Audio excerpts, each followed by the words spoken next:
আসসালামু আলাইকুম রহমতুল্লাহ। আমি উকিল আরাফাত খান আপনাদের সামনে আমার একটি ছোট্ট উদ্যোগের কথা বলতে এসেছি। আমি সব সময় স্বপ্ন দেখি, স্বপ্নকে পছন্দ করি। যারা স্বপ্ন দেখে সেই মানুষদেরকে আমি পছন্দ করি, যারা মেধাবী তাদেরকে আমি পছন্দ করি।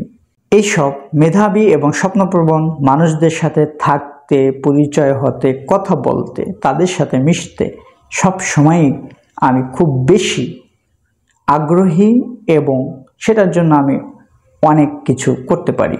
সেই জায়গা থেকে আমিও আমার বন্ধুরা ছোট্ট একটি আয়োজন করেছি।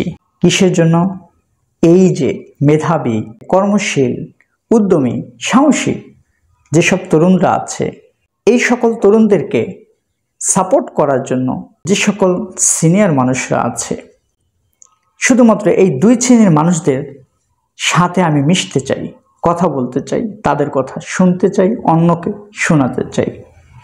নতুন বাংলাদেশ গড়ার জন্য শুধুমাত্র প্রতিদিন, প্রতিক্ষণ, প্রতি মুহূর্তে রাজনৈতিক নিয়ে তর্ক বিতর্ক করাটাকে আমি যৌক্তিক মনে করি না। আমি যেটা মনে করি সেটা হচ্ছে আপনার যতটুকু সক্ষমতা আছে সেই সক্ষমতা অনুযায়ী আপনার নিজেকে ডেভেলপ করা এবং অন্যকে ডেভেলপ করার জন্য কাজ করা। এই দুইটা যখন হয় তখন এমনিতেই একটি সমাজ এবং একটি দেশ এগিয়ে যায়। সবাই সব কিছুতে পারদর্শী হবে না, সবাই সব কিছু করতে সক্ষম হবে না, কিন্তু আমরা সবাই মিলে একটি দেশ, আমরা সবাই মিলে একটি পরিবার। যেই দেশ এবং যেই পরিবারের ভিতরে অসংখ্য অগণিতভাবে বিভক্তি তৈরির যথেষ্ট চেষ্টা করা হয়েছিল, এখনো হচ্ছে। সুতরাং ব্যাপক একটি আত্মত্যাগমূলক, উৎসর্গমূলক মহান জুলাইয়ের বিপ্লব পরবর্তী এই বাংলাদেশকে গড়ে তোলার জন্য কোনো অবস্থাতেই আপনার সক্ষমতা, আপনার উদ্যম, আপনার সাহস কোনো কিছু কি ঢেকে রাখা বা সেটাকে আড়াল করা, এটাকে আমি যৌক্তিক মনে করি না। আপনার সামনে আসা উচিত, কথা বলা উচিত, অন্যকে জানানো উচিত, মানুষকে উজ্জীবিত করা উচিত। আপনার জায়গা থেকে, আপনার পেশার ভিতর থেকে, আপনার সক্ষমতার অনুযায়ী এতটুকুই দরকার। সেই কাজটুকু যদি আমরা নিজ নিজ জায়গা থেকে করতে পারি, ইনশাআল্লাহ আমরা সুন্দর একটি বাংলাদেশ গড়তে পারব, যেখানে ফার্স্ট প্রায়োরিটি একটি, সেটা হচ্ছে সকল নাগরিকের সমান অধিকার নিশ্চিত করা। কোনো নাগরিক যেন সরকারি অফিস কর্তৃক হয়রানি শিকার না হয়, জুলুমের শিকার না হয়, ঘুষ দিতে না হয়। সেই বাংলাদেশ এমন একটি বাংলাদেশ, যে বাংলাদেশে পুলিশ প্রশাসন যেন হয় মানুষের বন্ধু। সেই বাংলাদেশ এমন একটি বাংলাদেশ হওয়া উচিত যে বাংলাদেশে বিচার ব্যবস্থা দলীয় প্রভাবের ভিতরে হবে না, শুধুমাত্র আইন অনুযায়ী চলবে। সেই বাংলাদেশ এমন একটা বাংলাদেশ হওয়া উচিত যেই বাংলাদেশের ভিতরে কোনো দল, কোনো ব্যক্তি কোনো অবস্থাতেই বিদেশের তাবেদারি হতে পারবে না।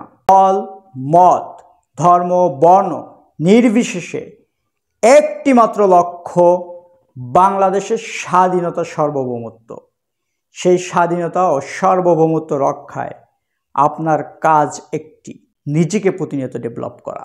সেই ডেভেলপমেন্টের গল্প আমরা শুনতে চাই, বলতে চাই, অপরকে শোনাতে চাই। আমাদের ছোট্ট সক্ষমতা অনুযায়ী আমরা সেলিব্রিটি না, আমরা অনেক ফেস পপুলার বা অনেক বেশি কিছু না, কিন্তু আমরা যেটা পারি আমরা এই কাজটা করতে পারি। সেই জায়গা থেকে এই চেয়ারটি ফাঁকা, আমি আমার পেশাগত আজকে কিছুটা কমিয়ে দেওয়া হলেও এই কাজ আমি অব্যাহত রাখতে চাই। কথা শুনতে চাই স্বপ্নপ্রবণ সেই সাহসী মানুষদের, সেই উদ্যমী মানুষদের, সেই উদ্যোগী মানুষদের, যারা নিজের জীবনকে বাজির মুখে রেখেছিল এই আন্দোলনে, এখনো রেখে যাচ্ছে। বিদেশি তাবেদারদের জন্য বড় বড় হুঙ্কার দিয়ে নিজের জীবনকে ঝুঁকিতে ফেলে দিচ্ছে, তবু দেশের জন্য সে কাজ করে যাচ্ছে। এই তরুণদেরকে আমরা কোনো অবস্থায় অবহেলা করতে পারি না, তাদেরকে নিয়ে আগাতে হবে। নিজ নিজ জায়গা থেকে তাদেরকে সাপোর্ট দিতে হবে, তাদেরকে উৎসাহ দিতে হবে, তাদেরকে আরও এগিয়ে যাওয়ার প্রেরণা দিতে হবে। সেই জায়গা থেকে আমরা সুন্দর একটি বাংলাদেশ গড়ার জন্য বিশেষত গ্রাম অঞ্চল উন্নয়নের জন্য তরুণ নেতৃত্বকে আমার জায়গা থেকে অন্যের কাছে পরিচয় করিয়ে দেওয়া এবং তার সাথে আমার পরিচয় হওয়া, কারণ মেধাবী আমার সবসময় ভালো লাগে। এই দুটি উদ্দেশ্যে ছোট্ট আয়োজন।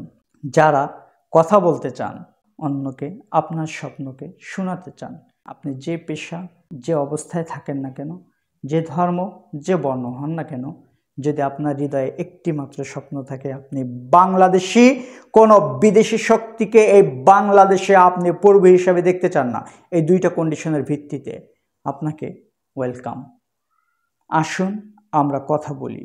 কোনো দলীয় ভেদাভেদ, দল ভিত্তিক কোনো স্বার্থান্বেষী মহল যেন এই দেশের কোনো নাগরিক অধিকার মর্যাদাকে আর তুচ্ছতাচ্ছিল্য করতে না পারে, সেটার জন্য নিজ নিজ জায়গা থেকে কথা বলি, নিজ নিজ জায়গা থেকে অন্যকে উৎসাহিত করি, নিজেদের গল্পকে বলি এবং আইনের সুশাসন বাস্তবায়নে সরকার, সরকারি কর্তৃপক্ষ যারা রয়েছে সকলকে বাধ্য করি।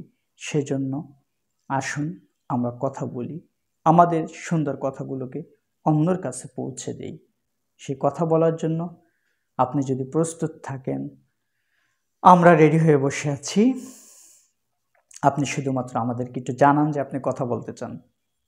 আপনি স্টুডেন্ট হন, আপনি কৃষক হন, শ্রমিক হন, ব্যবসায়ী হন, আপনার যাই হোক না কেন, শুধুমাত্র আপনার চিন্তাটা যদি সুন্দর হয় এনাফ।